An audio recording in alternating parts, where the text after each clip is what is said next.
He says, imagine that your end goal, you have a GPS unit, and what is that noise? I'm sorry. There's a noise in my house that I have never heard before. Is that a bird? A bird or something? Oh, it's a bird. Oh. Big bird, small bird? Okay. Dinosaurs. Okay. Pterodactyls. We have the big birds that we call the landlords. They just literally roam. They're the big, they're like... Oh, those big egrets? Okay. Is it an egret? Maybe. No, blue heron. No, I don't think it's a heron. Herons have longer, I don't know. Anyways, they're really big. They're usually in groups of 3. Uh-huh. And yes, they like to just come into our yard, and we call them the landlords because they're there to collect rent. Anyways, okay, so that was a weird commercial break. Sorry, Kev, there was a weird sound outside that distracted me. It sounded so weird. So this was a sponsored paid ad for PETA. We protect the landlords. But don't feed them white bread and rice. It's very bad for them. Okay.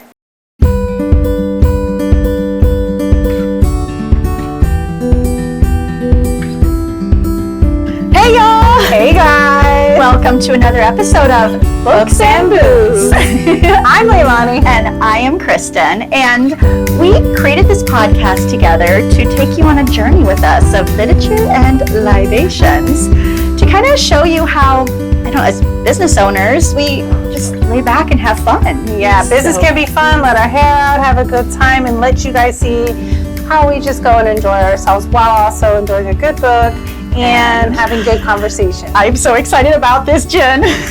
I've been waiting. I know. Been waiting 3 months. 3 months. Staring at you. I've been staring at this beautiful bottle. So, you guys told Kevin and I about Manifest. Yes, Manifest Distilling. You were on your way to Savannah, but you stopped in Jacksonville. Yeah, right? actually, we did a little tour. We were in a wedding in St. Augustine, and we said, hey, let's take a couple more days for ourselves. So we stopped into Jacksonville. Okay. Jacksonville, yep. And stopped at Manifest Distillery because my husband's a huge bourbon junkie and he just loves everything whiskey, bourbon. And Manifest was actually something that was on the list of places to visit, right? So we stopped in there, and what a cute distillery. Seen pictures from the website. Oh, it my looks goodness. So chic. It is. But inviting. It does. And let me take out cute because, cute could be misconstrued as a girly word, but it's a very chic distillery. And what I really love, it's very homey, friendly, cozy. Yeah. Feels intimate. Yes. Yeah. And they do tours over there. And you can set up and schedule yourself a tour and a tasting to go along with it. What I really like about the tour, so most tours you go on, you go on a tour, it's very much in the distance. They're kind of pointing at things in the distance. Oh, over there. It's over there. We do that over there. Okay. This one was like right. You were right in it. I mean, I felt like I could just put my hand on the still, But they really friendly and really in-depth knowledge. It was not that high-level overview stuff that you get at most of those tours. Okay. They really deep down into the system of things, and I really love that one in Florida. Yep. But they have.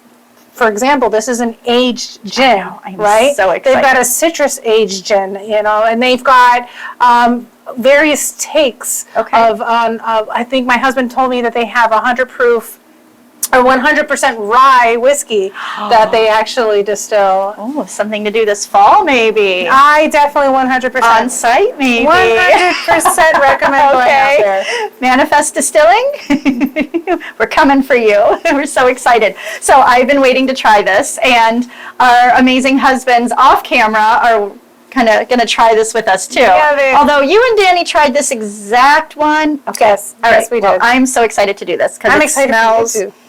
It smells so beautiful. So here we go. You guys ready? Cheers. Cheers. Salute. Skål. Cheers. Cheers. Sorry. Okay.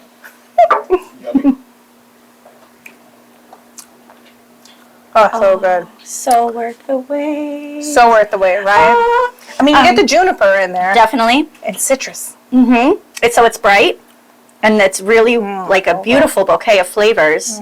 But there is that, because it's aged in a barrel, there's that complexity to it too that keeps it from being dare I say, too ginny? Too harsh. Too harsh, It's right? actually Yes. pretty smooth. Wow. Well done, Manifest Distilling. Yes. Mm-hmm. Can't wait for you to get the citrus one too. Love it. Yes, That guys. is beautiful. Thank you. So, So good. and then you just said, you knew this gin, so you said you would do a gin and tonic. Yep.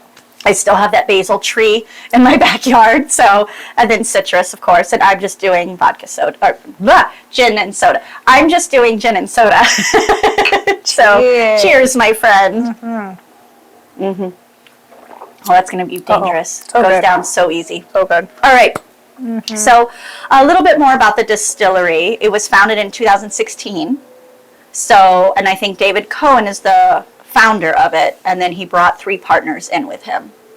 So, and this is what I really like.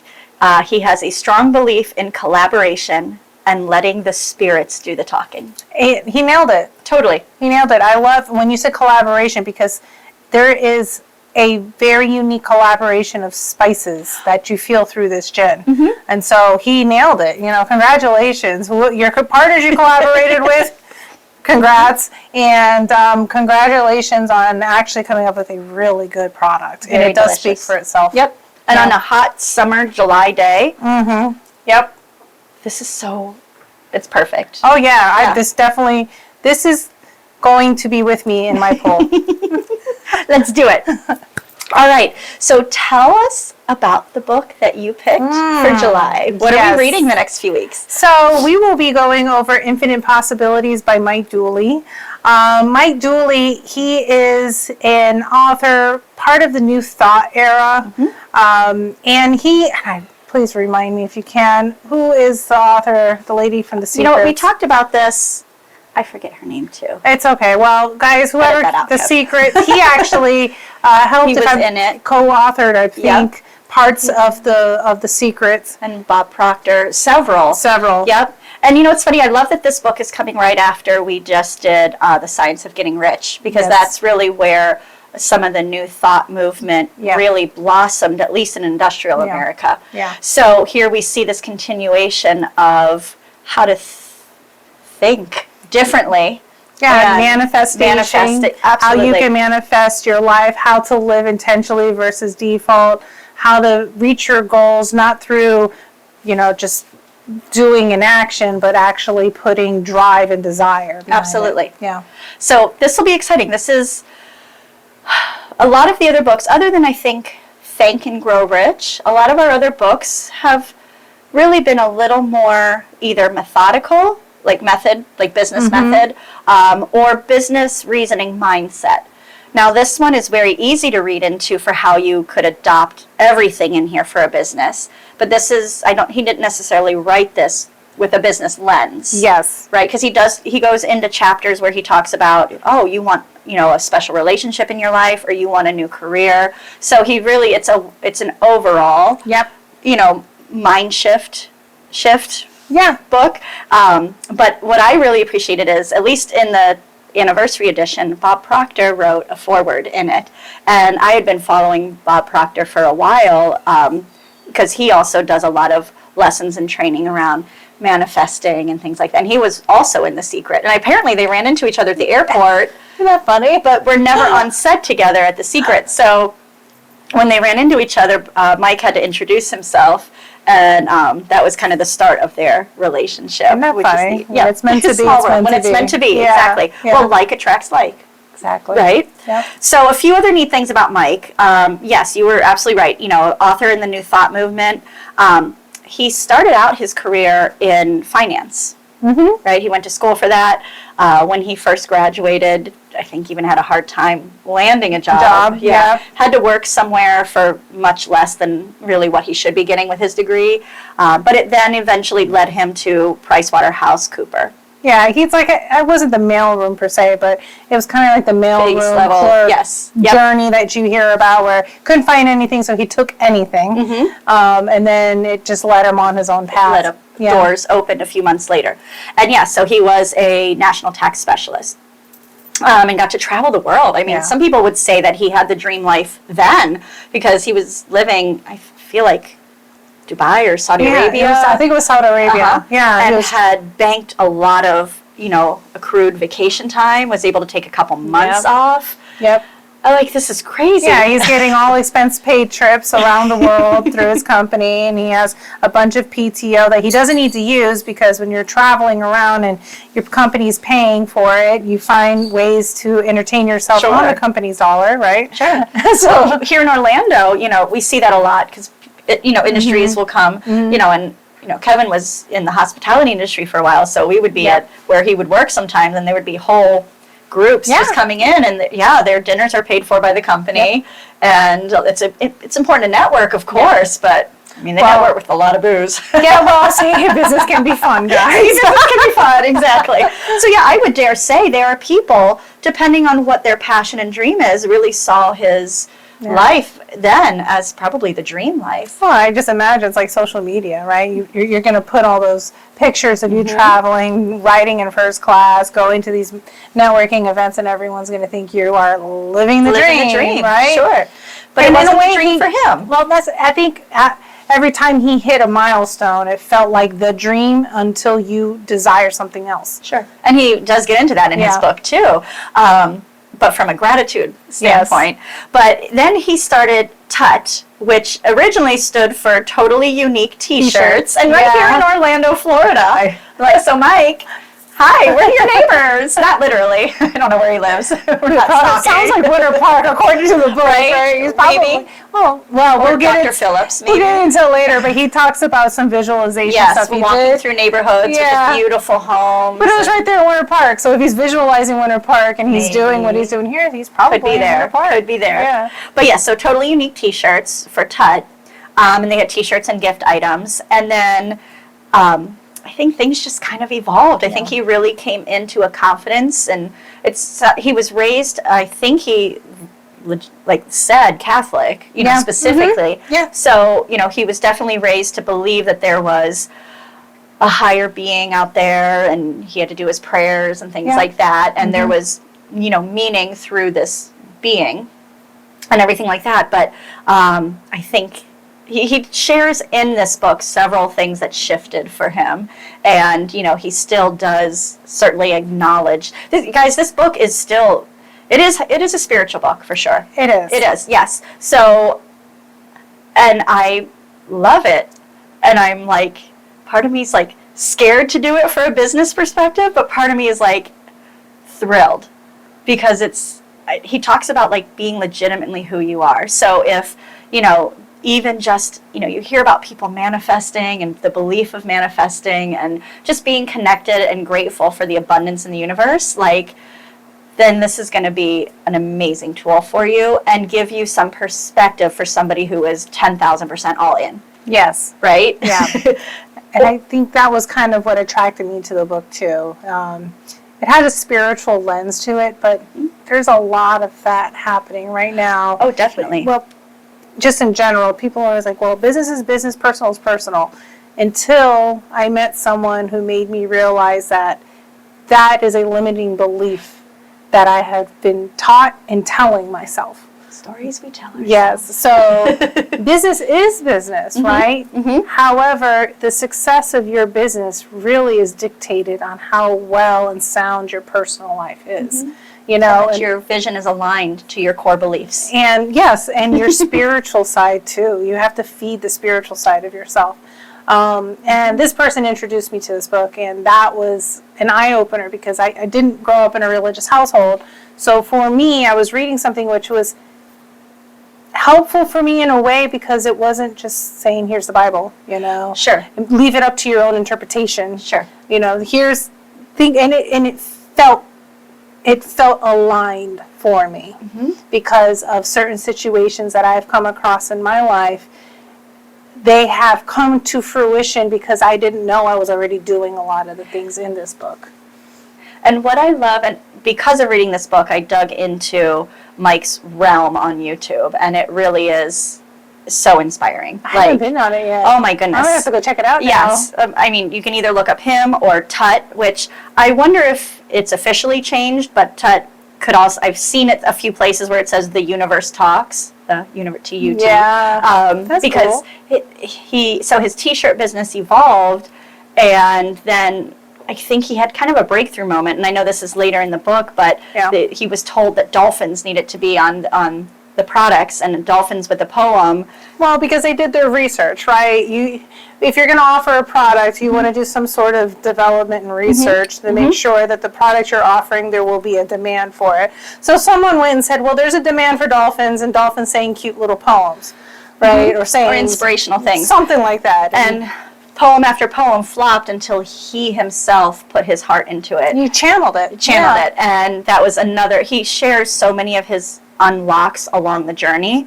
Like, this book really takes you step by step from, I could even dare say, skeptic all the way to practicing. Right? The universe, I feel, gives you these little nudges. And that's what he says. They give you these little nudges. Just reflect back to when you achieve something, right? And then trail back to the moment, all the little steps that happened along the way for you to achieve it, little God winks along the way, and then that's just proof of pudding. You know that it is. You think about it, you want it, you visualize it. The universe aligns things for it to happen in your favor to give you what you want. To give what you want. That's why, for me, I was like, right? Yes. So he starts this entire book with almost an allegory, I think, like a story that he calls The Adventures Club and Notes from the Universe. Yes. Or he made The Adventures Club, and the prologue is called just Adventures Club. And he describes where space and time came from. And those words are acronyms, which I thought was really interesting, and where kind of fear got introduced. And he basically takes it from like, okay, we are these spiritual beings, which I've always believed, always. And we've told ourselves stories, society has influenced us, and all of a sudden we have these limitations around us. And he says even that's where fear comes from, and fear stands for failed to experience the actual reality. And I'm like, oh my gosh. But I used to have this philosophy like 20 years ago. I remember Kevin and I we were actually it would have been longer than that, goodness. We were dating, we've been married 20 years. We were dating, and I had this philosophy that babies are born really, truly understanding and knowing everything. But we talk to our kids, not you and I, but people like, society, hey baby, look at this is red, this is blue. Instead of saying, this is quantum physics and blah, blah, blah. No. Real talk, right? Real talk. No, but I think I look at your son as such a great example. Like, you have inspired him with education and made it accessible, and you've talked to him like an adult. And my goodness, he hangs out at all of our adult parties and carries conversations with us. He's enjoyable. You know what I mean? Thank you. So great job. But this is, I think, adding to my proof that are we really limiting ourselves as babies? And I think even back to Mio's book, when we were, not her book, but the book she recommended, The Four Agreements, that we just put these laws on ourselves that limit us. So the beginning of this is almost like a sci-fi story where it does. How do we go from these celestial beings? So when I first was reading this, and it was like space and time celestial, and I was like, oh my gosh, what are we aliens coming down? It's not the rapture, it's an abduction. Like, I was waiting for that stuff to come through in the book. No. But no, it didn't. It made, it tied in all. It did. Really well. It puts you in where his mindset is. Yeah. And more importantly, it puts you in how he views the capability of us as humans. Yes. And that we are so much more. And I go back, I was raised also like Mike would have been on the Bible. And there are passages in there that have just always been like, ding, like, real, what? Like, there's one that says, something about, don't you know that ye are gods? Like, why would that verse be in there? Or unless you be like little children, you can't enter the kingdom of heaven. And I'm not about to preach a sermon here by any means, but there's these little nuggets in historical, like ancient historical things that I feel like allude to something that he's just putting out there so crystal clear. So yeah, I like his interpretation too. Yes. He referenced it to, I'd have to get my book out real quick. But he did. He said something, he quoted the Bible, and then he put it in like a metaphysical. I might have written it down later. We might come across it because he does that several times. And I think, the Bible is just one ancient book that has inspired billions of people around the world. so this isn't the first that anybody's ever saying a lot of this. Yeah. So, yeah, beware, right? When you start, not beware, but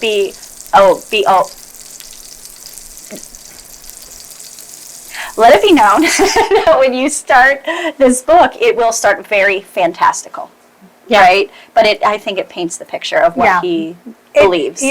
Make it through the second chapter. Yes. Well, really, the official first chapter, where he introduces one of his major premises: thoughts become things.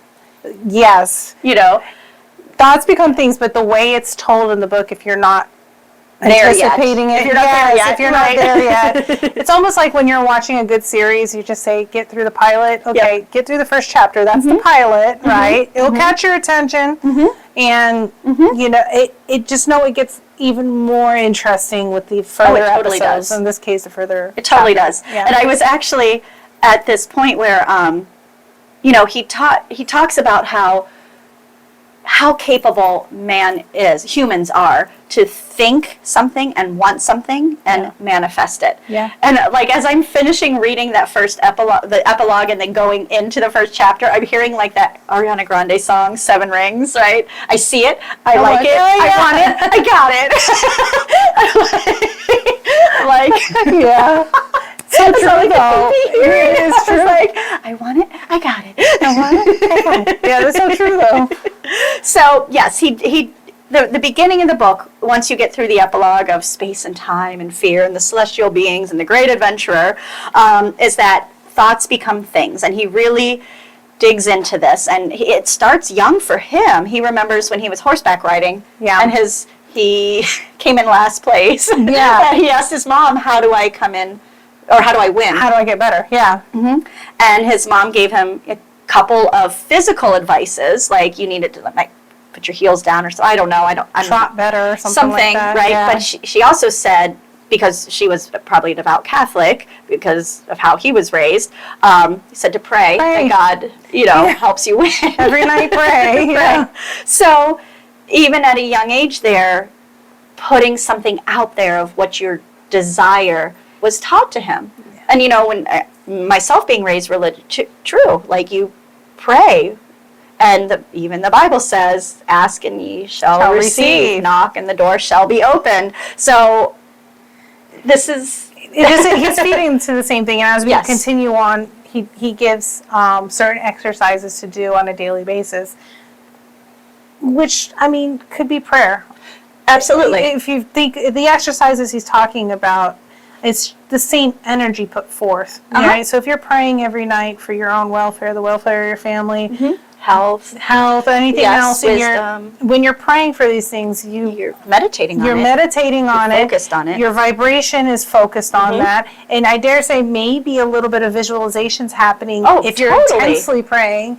I think he even says that he could see himself winning. So and that kind of ties into manifestation. Yes, absolutely.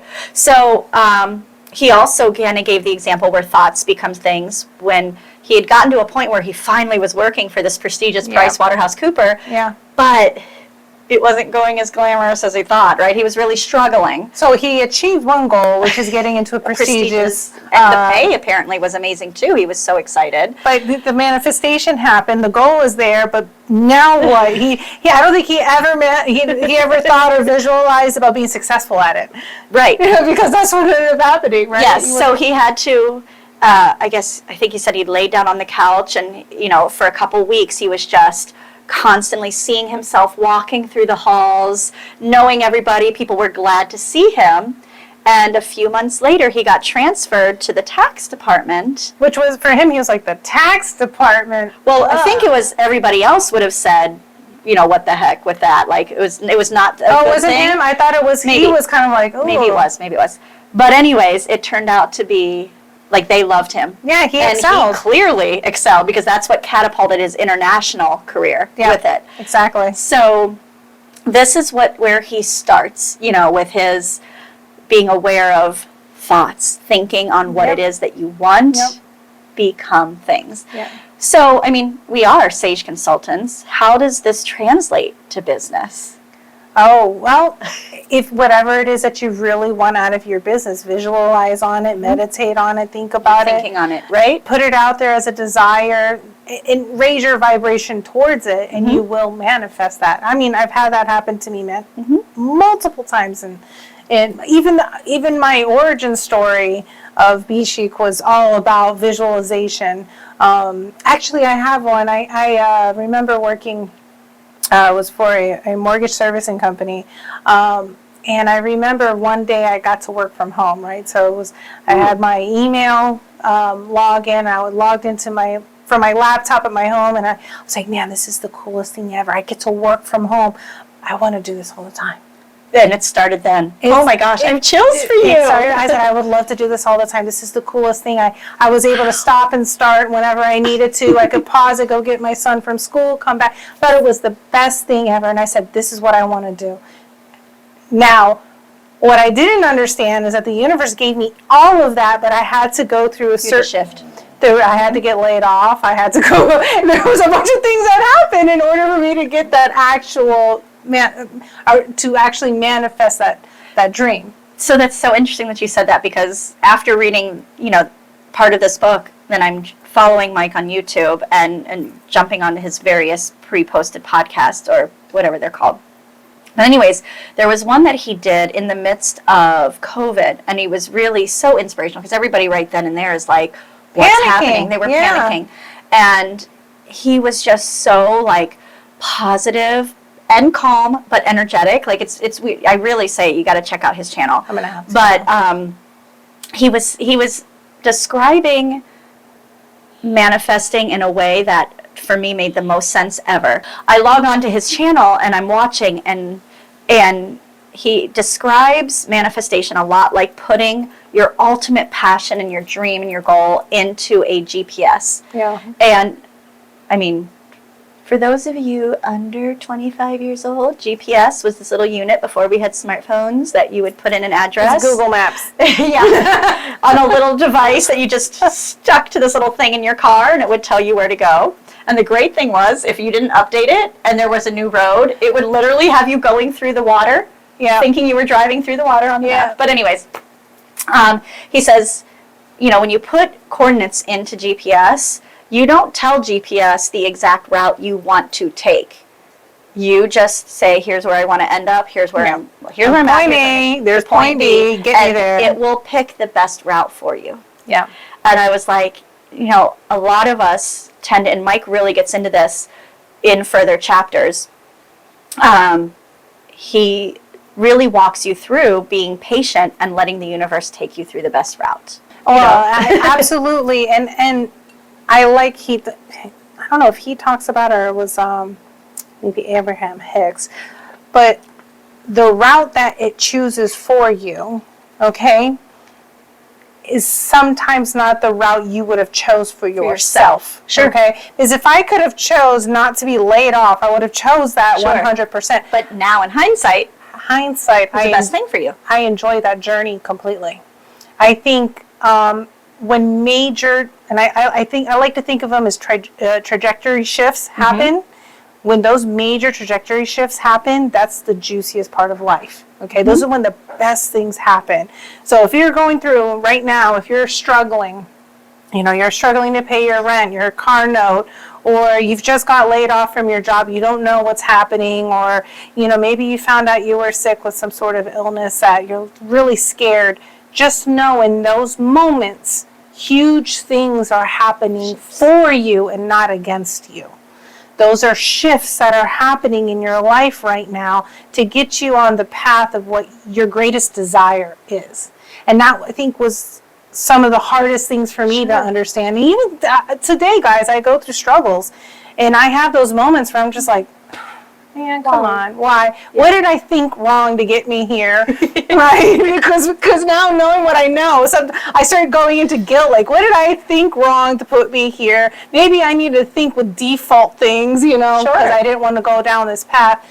But understanding that my greatest desire will be given to me, but the path of least resistance is the one that's the best for you. And sometimes you're it's happening, least resistance is happening, but you're feeling the resistance.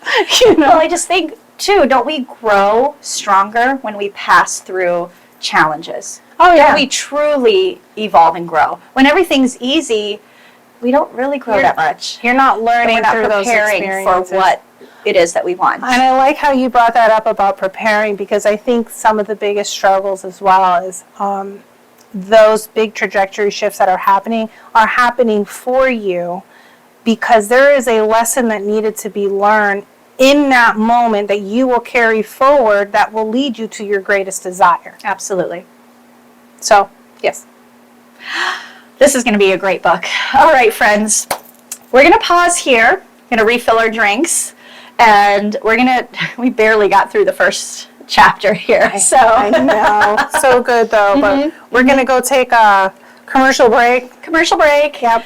Refill our drinks. Try another cocktail with this beautiful spirit. But thank you guys for joining us so far with this. And remember that we are working on growing this community. So we really value feedback. You know, we would love for you to make comments or, we're on Facebook, YouTube, Instagram, we're everywhere. So comments would be super helpful.